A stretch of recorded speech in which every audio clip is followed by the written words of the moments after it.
I want to talk to you about something I believe is going to help you really walk in the abundance and the victory that God desires for each one of our lives. There's an abundance that only will come and a victory that only come if you absolutely win one particular battle. And that is the battle of our minds. In her book, The Battlefield of the Mind, Joyce Meyer writes this: your life will not get straightened out until your mind does. There's a story in the Bible that I want to share with you that helps illustrate this. It comes from the book of Numbers. It's in the 13th chapter.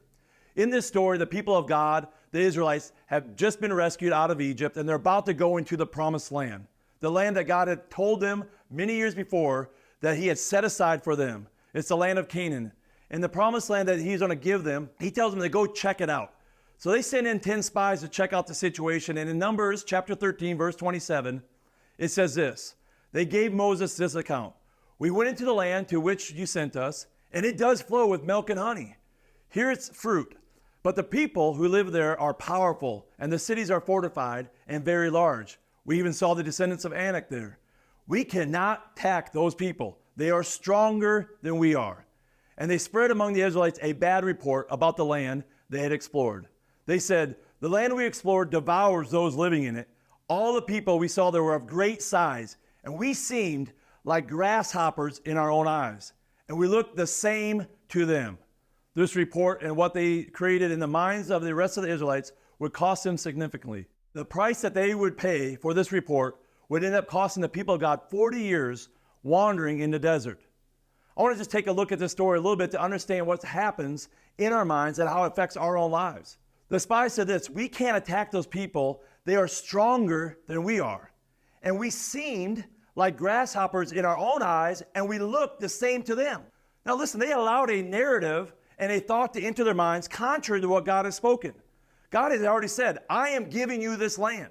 But they said, we seemed like grasshoppers in our own eyes, and we looked the same to them. We know that they're allowing a voice to come to their minds, because how the heck would they know what the people in the land thought of them? They didn't actually have any kind of real conversations with them, but a thought had come into their minds and has started to create a reality for them. Where's the real battle for them to go in and take this land that they were promised? Where's the real battle for them to walk into the victory and everything that God had for them? See, the real battle was between their two ears. It was in their noggins.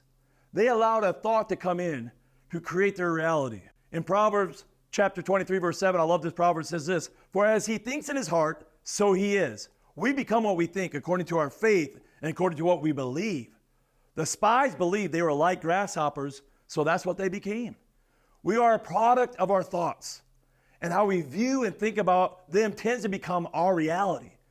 These spies were creating a reality that the rest of the people of God would end up dealing with for the rest of their lives. They would spend 40 years in the wilderness, outside of the land that God had promised, outside of the land of abundance and victory, all because they didn't want to win the battle of their minds. Listen, my friend, there is a land, a place, a lifestyle, an everyday experience that God is trying to lead us into. It is a life of prosperity, a life of relationships. It's a life full of God's presence and goodness. In order to walk in it, in that kind of life, we need to train our brains to think and believe what God has said and win the battle in our minds.